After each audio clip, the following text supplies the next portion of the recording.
श्रावस्ती में,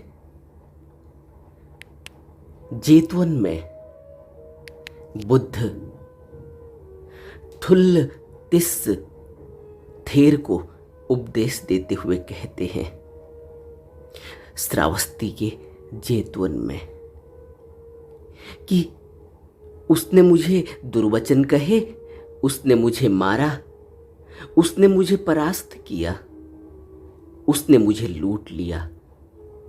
जो ऐसे विचारों को मन में रखता है उसका बैर कभी समाप्त नहीं होता। बुद्ध के धम्मपद में यह तीसरा सूत्र है। श्रावस्ती के जेतवन में थुल्ल तिस्स थेर को उपदेश देते हुए बुद्ध कहते हैं, यदि किसी व्यक्ति के मन में जरा सा भी खरोंच है, जरा सा भी कोई रंज रह गया हो, जरा सा भी कोई बैर की भावना रह गई हो, जरा सा भी कहीं कोई ऐसा तिल मात्र भी, कण मात्र भी कोई ऐसा दाग लग गया हो, वह जन्मों जन्म तक पीछा भी कर सकता है। तब बुद्ध कहते हैं कि उसने मुझे दुर्वचन कहे, उसने मुझे मारा है, उसने मुझे परास्त किया है, उसने मुझे लूट लिया है। जो ऐसे विचारों को मन में रखता है उसका बैर कभी समाप्त नहीं होता। सोचो, ऐसा मन कौन सा मन है? बचपन से ही अगर आप किसी बच्चे को देखें तो बच्चे के अंदर भी एक भाव है कि उसने मुझे मारा। आपने देखा ना, एक छोटे से बच्चे को माँ डांटती है तो वह शाम को पिता से आकर, जब पिता शाम को ड्यूटी से अपने कामकाज से लौटकर घर आता है तो वो छोटा सा बच्चा जो अभी बोलना सीखा है वह माँ की शिकायत करता है कि माँ ने आज मुझे डांटा, माँ ने आज मुझे मारा, देखो आज मुझे यहाँ चोट लगी। यह छोटा सा बच्चा जैसे ही इसके अंदर एक ऐसी यादाश्त का जन्म होता है, यह यादाश्त आते ही इसके अंदर वह बात बैठने लगती है, चाहे वो अच्छी हो चाहे वो बुरी हो।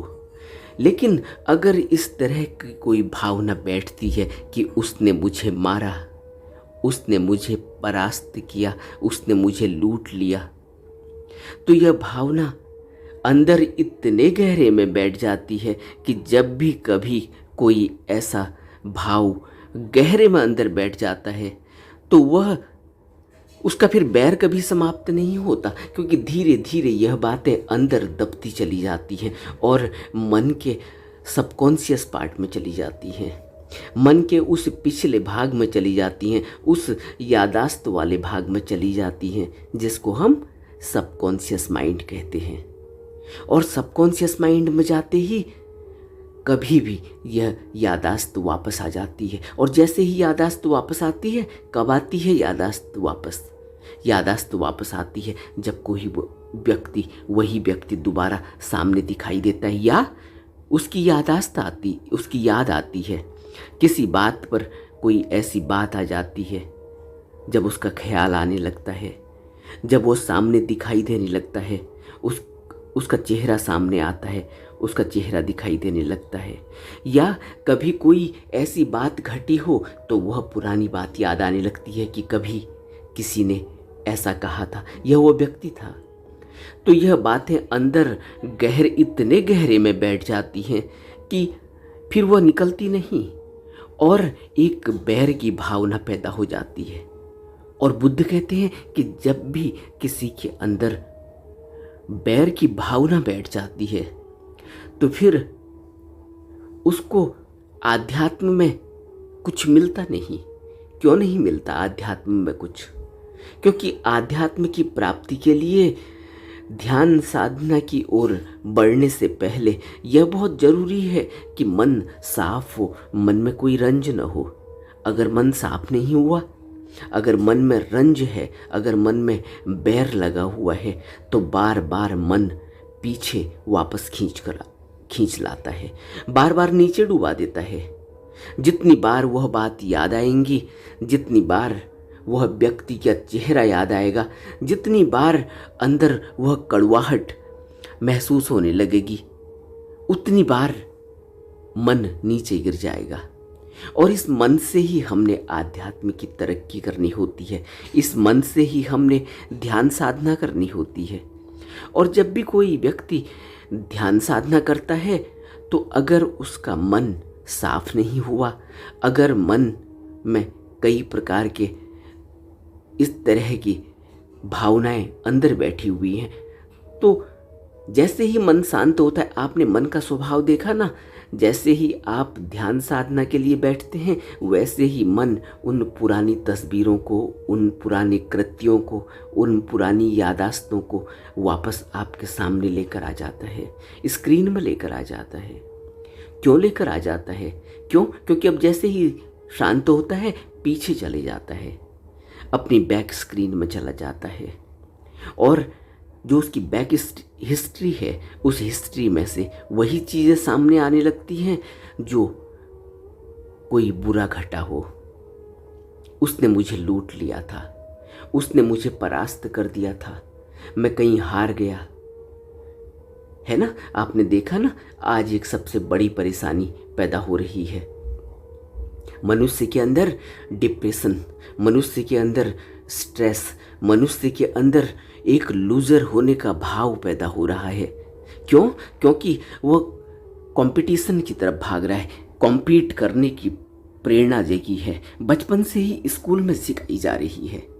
और यह कॉम्पीट करने की प्रेरणा, यह कंपटीशन का जो उसके अंदर एक भाव बैठ गया है, यह कंपटीशन का भाव धीरे धीरे उसके अंदर, जब उसको मन इच्छा के मुताबिक नहीं मिलता, जब उसकी इच्छा पूरी नहीं होती, जब वो कहीं सफल नहीं होता इस दौड़ में, और कोई उससे आगे निकल जाता है। और स्वाभाविक है, कहाँ कहाँ हम अपने आप को आगे रख पाएंगे और कितनी देर आगे रख पाएंगे, यह भी एक प्रश्न है। आपने अपने को 2 साल आगे रख लिया, आपने अपने को 5 साल आगे रख लिया, आपने अपने आप को 10 साल आगे रख लिया, लेकिन रोज़ टेक्नोलॉजी बदल रही है, रोज़ नई नई वस्तुएं आ रही हैं, रोज़ नए नए शौक पैदा हो रहे हैं, रोज़ नए नए आविष्कार हो रहे हैं।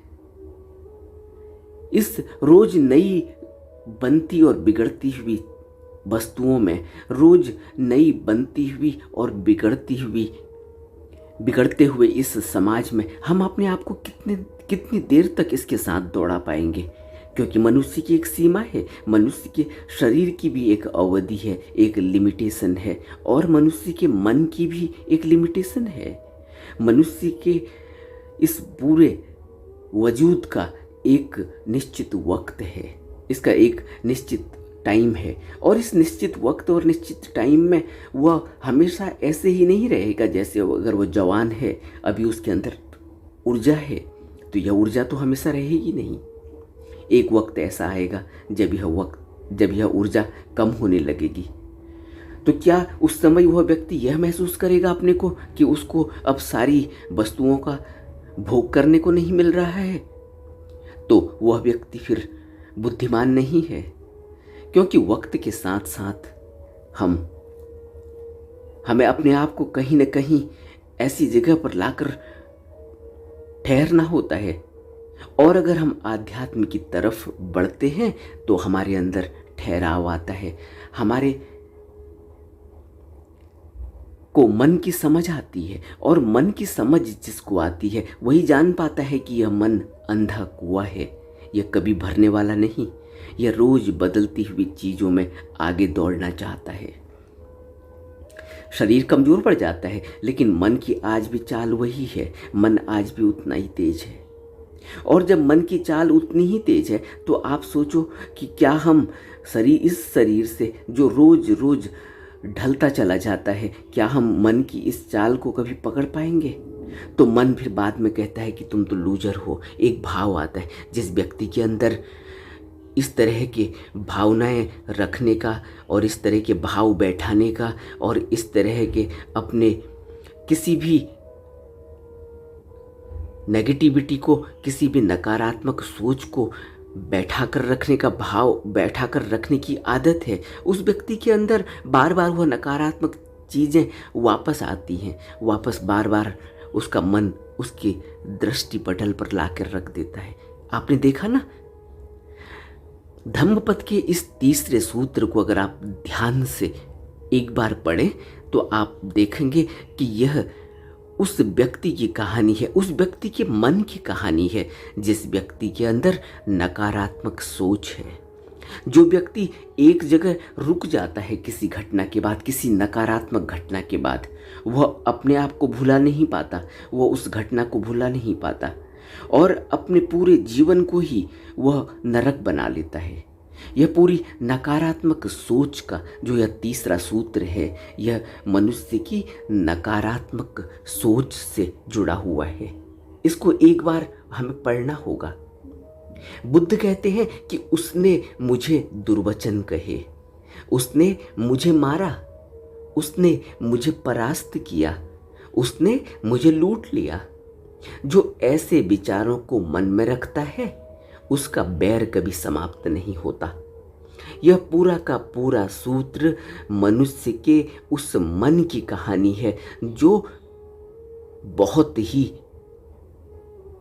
ही हार्ड नेचर का है, जो बहुत ही नकारात्मक है, जो बदला लेने की भावना रखता है, जिसके अंदर माफी नहीं, जो किसी को माफ नहीं कर सकता। और ऐसा मन हमेशा ही दुख का कारण बनता है। ऐसा मन कभी सुखी नहीं होता। क्यों? क्योंकि हमेशा ही उसके अंदर शिकायत करने की भावना है। आपने देखा ना, उसने मुझे मार दिया, उसने मुझे लूट लिया, उसने मुझे हरा दिया। यह हरा दिया की सोच क्या है? यह हरा दिया की सोच यह है कि मैं लूजर हूँ। और यही लूजर जो भाव है, यह लूजर बात में यह मन उसको डिप्रेशन में ले जाता है, वह मन उसको अवसाद में ले जाता है और उसको इतना नीचे गिरा देता है कि वह व्यक्ति फिर कभी ऊपर उठने की कोशिश भी करता है तो बार बार उसे नीचे गिरा देता है। बार बार उसके अंदर वो भावनाएं बलवती होने लगती हैं कि मैं लूज़र हूँ, मैं लूज़र हूँ, मुझे उसने हरा दिया, मैं अपनी ज़िंदगी में कुछ नहीं कर पाया।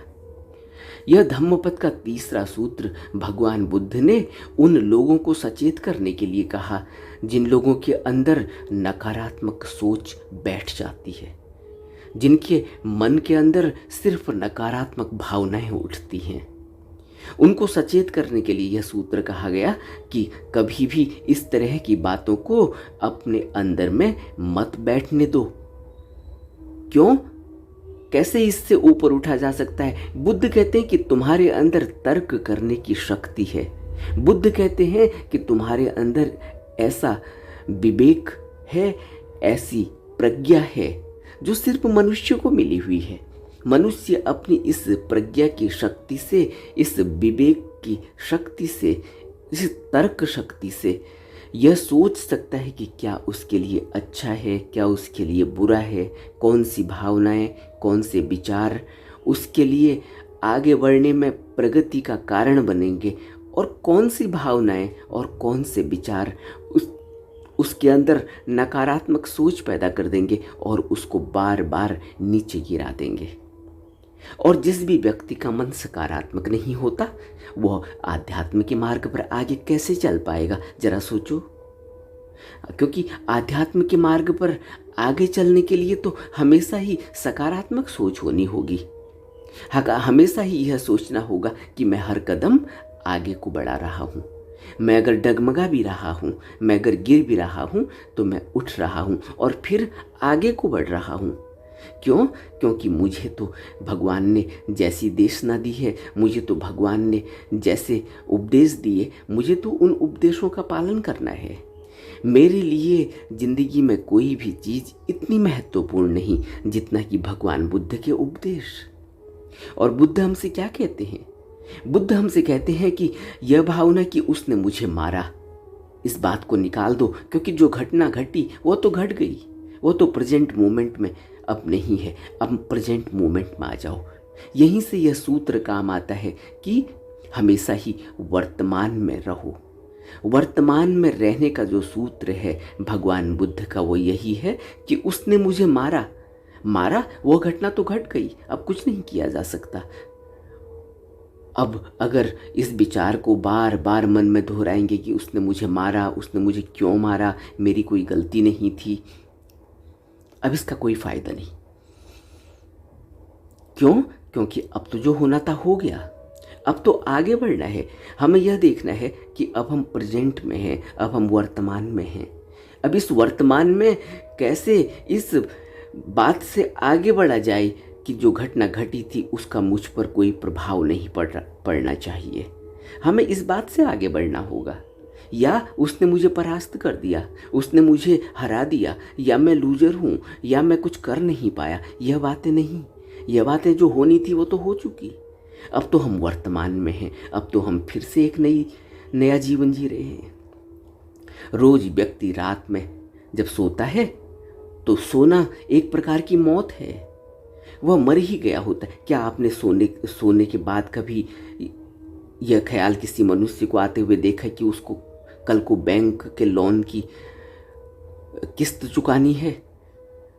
क्या आपने सोने के बाद किसी व्यक्ति को यह चिंता करते हुए देखा सोने में, नींद में, कि उसे कल को लड़की की शादी करनी है तो कैसे होगी? क्या कभी किसी व्यक्ति को आपने नींद में इस चिंता को करते हुए देखा कि वह अब कभी अपना घर नहीं बना पाया अब तक, और अभी तक वह अपने बाल बच्चों के साथ किराए में रह रहा है, उसको घर बना लेना चाहिए? यह चिंता तो जब वो जाग जाता है, जब वह नींद से बाहर आ जाता है, जब वह उठता है तो तब सताती है। तो क्या हुआ? नींद में हम जैसे मर ही चुके थे, जैसे हमें कोई भी अपने पुराने जीवन का, अपने अब तक क्या हो रहा है, कल को क्या होने वाला है, उसने क्या कहा था और कल को आगे वह क्या करने वाला है, इन सब बातों का तो कोई अर्थ ही नहीं रह गया था। नींद आते ही सब चला गया था। और फिर नींद से हम जगे हैं तो फिर हमें वही ख्याल आते हैं कि उसने मुझे हरा दिया, उसने मुझे पीट दिया। जबकि अब यह बात नहीं है। अब तो हम वर्तमान में खड़े हैं। अब हमें अपनी प्रज्ञा से, अपने विवेक से वर्तमान में डिसीजन लेना है। और वर्तमान में डिसीजन कैसे लेंगे? वर्तमान में डिसीजन लेंगे जब हम वर्तमान में खड़े हैं, जहाँ वहाँ हमारा ध्यान होगा। और वर्तमान में ध्यान कैसे रुकेगा? उसके लिए साधना करनी होगी। बिना साधना के वर्तमान में कैसे रुकेंगे? जरा सोचो। अगर हमारे अंदर आनापान सति योग की साधना नहीं है, अगर हमने अभी तक अपनी आती जाती सांस को वर्तमान में नहीं देखा, कभी इस बात को हमने इतनी तवज्जो नहीं दी, कभी हमने ध्यान साधना नहीं करी, वर्तमान में देखने का बल हमारे अंदर पैदा नहीं हुआ। वर्तमान में देखने का बल ही तो है जो हम आनापान सति योग करते हैं, या जो हम विपस्सना में अपने कायानुपश्ययी करते हैं। अपनी पूरी काया को, अपने पूरे शरीर को पूरे परिक्रमा करते हुए इसके हर अंग को आगे से लेकर पीछे तक देखते हैं। एक एक अंग में उठ रही संवेदना को, वेदना को, भावनाओं को, इसमें उठ रही पीड़ा को, इसमें उठ रहे सुख और दुख को बड़े ध्यान से निरीक्षण करते हैं, ऑब्जर्वेशन में लाते हैं। यह हम सब वर्तमान में ही तो करते हैं। तो फिर जब हम वर्तमान में यह करेंगे तो क्या होगा? जब हम यह वर्तमान में करेंगे तो हम वर्तमान में जीना सीखेंगे। और जैसे ही हम वर्तमान में जीना सीखेंगे तो आप सोचो, क्या हमारे अंदर कोई ऐसी भावना फिर हमारे वर्तमान में हमको सताएगी कि उसने मुझे मारा था, या उसने मुझे हरा दिया था, मैं लूजर हूँ? वर्तमान में तो वर्तमान की बात याद आएगी ना, कि मुझे कौन सा कदम उठाना है, मैं भी क्या कर रहा हूँ, मैं भी खा रहा हूँ या मैं भी कोई काम कर रहा हूँ। तो जिस काम को मैं कर रहा हूँ उसी में तो मेरा फोकस रहेगा, उसी में कंसंट्रेट करूँगा। और जब मेरा फोकस उसमें रहेगा, जब मेरी कंसंट्रेशन उसमें रहेगी, तो वह काम मैं अपनी पूर्ण योग्यता से कर पाऊँगा, अपना पूरा 100% उसमें दे पाऊँगा। और जब मैं उसमें अपना 100% दे पाऊंगा तो वह काम स्वतः ही अच्छा होने वाला है। इसलिए हमें विपश्यना की जरूरत है। विपश्यना ध्यान के बिना या ध्यान साधना के बिना हम कभी भी इस मन में लगे हुए इन प्रभावों को खत्म नहीं कर पाएंगे, क्योंकि मन में जो भी प्रभाव लगता है वह तो पास्ट का लगा हुआ है, वह तो भूत का लगा हुआ है। उसने मुझे लूट लिया, उसने मुझे 10 रुपए की चीज़ 15 रुपए में दे दी, उसने मुझे जो भी वस्तु मैं लेने गया था उसने मुझसे पूरे पैसे ले लिए, लेकिन मुझे चीज़ क्वालिटी की नहीं दी। अब तो जो घटना घटनी थी वो घट गई है, अब हमें उसको स्वीकार करना होगा, हमें एडजस्ट करना होगा। अगर हम वर्तमान में ही उस घटना को नहीं निपटा पाए हैं तो अब उसके ऊपर अब सोच विचार करके उसको अपने अंदर सबकॉन्शियस में बैठा कर हम अपने लिए एक बहुत बड़ी मुसीबत क्रिएट कर रहे हैं। सोचो, आप बाजार में कुछ चीज़ खरीदने के लिए गए, आपने उसको पूरे पैसे दिए, लेकिन जो उसने सामान दिया वह उस क्वालिटी का नहीं था जिस क्वालिटी के उसने पैसे लिए थे। लेकिन अब आपको बाद में पता चला, अब या तो आप उस सामान को वापस करने के लिए तुरंत एक्शन लो, कदम उठाओ, तब तो आप इस भविष्य में लगने वाले इस मन पर पड़ने वाले प्रभाव से बच पाओगे, क्योंकि आप तुरंत जाकर एक उस एक्शन को कंप्लीट करोगे। कुछ वाद विवाद होगा, कुछ उसका हल निकलेगा, आपने हल निकाला, लेकिन आपने उसका कोई हल भी नहीं निकाला और अब आप बार बार पछता रहे हैं कि मैंने इतने पैसे दिए, मुझे क्वालिटी की चीज़ नहीं मिली। अब आप कर्म पर कर्म इकट्ठा किए चले जाते हैं। अब आप उसको 10 गालियां देंगे, उसके लिए आपके अंदर दुर्भावना भी कहीं अंदर मन में बैठी हुई है। अब आपको लगेगा कि कभी वो मिलेगा रास्ते में तो उससे अपना गुस्सा जताऊंगा। तो यह, और आप इसे कितने, हो सकता है कि आप इसको सालों सालों तक ढोते रहें, अपने मन में, अपने सबकॉन्शियस माइंड में बैठाते रहें, और धीरे धीरे क्या होगा, धीरे धीरे यह एक आदत का हिस्सा बन जाएगा। और जब यह आदत का हिस्सा बन जाएगा तो फिर यह कृत्य बार बार होने लगेगा। मैं फिर दूसरे व्यक्ति से भी उसी तरह से बर्ताव करूंगा जिस बर्ताव को मैंने पहले सहन किया है या अपने अंदर बैठा रखा है, और धीरे धीरे यह मेरी एक आदत का हिस्सा हो जाएगा।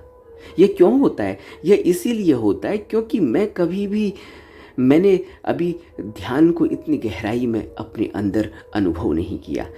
हम ध्यान नहीं कर पाते, और अगर हम ध्यान नहीं कर पाएंगे तो फिर हम वर्तमान में कैसे रहेंगे? वर्तमान में रहने के लिए हमें ध्यान साधना को गहरे में करना होगा, तभी तो हम वर्तमान में रहेंगे। सोचो, अगर कोई व्यक्ति आनापान सती करता ही नहीं है तो वो व्यक्ति कैसे देखेगा कि वर्तमान में जो सांस आ रही है, जा रही है, उसी को तो ऑब्जर्व करने के लिए हम ध्यान साधना करते हैं, आनापान सती करते हैं और वर्तमान में रुकते हैं। वर्तमान में रुकने का अर्थ है कि मुझे अपने पास्ट का कोई याददाश्त नहीं रही। अभी तो फिलहाल मैं जब वर्तमान में हूँ तो मुझे अब पुराना ख्याल नहीं आता, या मुझे भविष्य का कोई ख्याल नहीं आता। और जब मुझे भविष्य का ख्याल नहीं आता, जब मुझे अपने भूत का ख्याल नहीं आता, तो फिर क्या हुआ? फिर यह हुआ कि मैं बहुत हल्का हो गया। मेरे पास यह दोनों बोझ नहीं है। इन बोझों को उठाकर मैं नहीं चल रहा हूँ कंधे पर, तो मैं हल्का हो गया ना। और अगर मैं यह सोचता रहूं कि मैं लूजर हूं और मैं डिप्रेशन में चले जाऊं, मैं अवसाद में चले जाऊं, और इस अवसाद की वजह से मुझे मेरे शरीर में रोग आने लगे, क्योंकि शरीर के रोग मन से जुड़े हुए हैं। अगर मेरा मन ठीक नहीं होगा, अगर मेरे मन में कोई ताकत नहीं रह जाएगी, अगर मेरी मन की ताकत मेरे इन बुरे विचारों से, दुर्भावनाओं में ही अगर मैंने खर्च कर दी होगी, तो क्या होगा? जिस मन की ताकत से मुझे अपने शरीर को ठीक रखना है, शरीर को स्वस्थ रखना है, उस मन में अगर ताकत नहीं है तो शरीर बीमार पड़ जाएगा, और शरीर बीमार पड़ जाएगा तो फिर मुझे दोहरी मार पड़ गई। एक तो मेरा मन बीमार हो गया और उसके बाद मेरा शरीर बीमार हो गया। और जब मन भी बीमार हो जाता है और शरीर भी बीमार हो जाता है तो सोचो फिर मैंने क्या पाया। और अभी भी मैं उन्हीं ख्यालों को, उन्हीं विचारों को अपने अंदर बैठा कर, अब मुझे मिला तो कुछ भी नहीं, मेरा तो नुकसान हो गया। और उन विचारों से, उन जो मैंने अंदर दुर्भावनाएं बैठाई हैं, वो अभी भी बैठी हुई हैं और वो मेरा पीछा करेंगी, वो मेरे संस्कार बन जाएंगे और अनंत जन्मों तक, इसी जन्म तक नहीं, अनंत जन्मों तक मेरा पीछा करेंगी। बार बार उन संस्कारों से मुझे जन्म मिलेगा और बार बार मुझे फिर उन संस्कारों से अपने को फिर दोबारा से फिर मैं वहीं खड़ा हूँ। ऐसा नहीं है कि मेरी मृत्यु हो गई तो मुझे नया जीवन मिला, तो वह नया जीवन कुछ बेहतर होने वाला है। फिर उन संस्कारों ने मुझे वहीं पर ले जाकर खड़ा कर देना है जहाँ पर से मेरी मौत हुई थी। तो फिर मुझे मिला क्या? मैंने तो अपना बहुत बड़ा नुकसान कर लिया और जन्मों जन्मों का नुकसान कर लिया। तो फिर मैं बुद्धिमान व्यक्ति कहाँ हूँ? फिर मेरी विवेक और मेरी प्रज्ञा कहाँ जागृत हुई? मैंने इस विवेक का, इस प्रज्ञा का, जो सिर्फ मनुष्य को वरदान स्वरूप मिली हुई है कुदरत से, फिर मैंने इस प्रज्ञा और इस विवेक का क्या फ़ायदा उठाया? मैंने तो कोई भी फ़ायदा नहीं उठाया। इसी विवेक और इसी प्रज्ञा के सहारे मैं मुक्ति, निर्वाण और समाधि तक पहुंच सकता था, और इसी विवेक और इसी प्रज्ञा को फ़ायदा नहीं उठाकर मैं संस्कार पर संस्कार इकट्ठा करता चला गया और मैंने कई जन्मों तक अपने आप को ऐसी अवस्था में डाल लिया कि मैं इन संस्कारों के कारण बार बार पैदा होता हूँ, बार बार मरता हूँ, फिर बार बार पैदा होता हूँ। मैं इस भवलोक में ही फंस गया। मैं इस भवलोक से, इस दलदल से बाहर नहीं निकल पाया। तो फिर मेरे मनुष्य जन्म मिलने का मैंने क्या फ़ायदा उठाया? इसलिए बुद्ध श्रावस्ती के जेतवन में थुल्लतिस थेर को उपदेश देते हुए कहते हैं कि उसने मुझे दुर्वचन कहे, उसने मुझे मारा, उसने मुझे परास्त किया, उसने मुझे लूट लिया।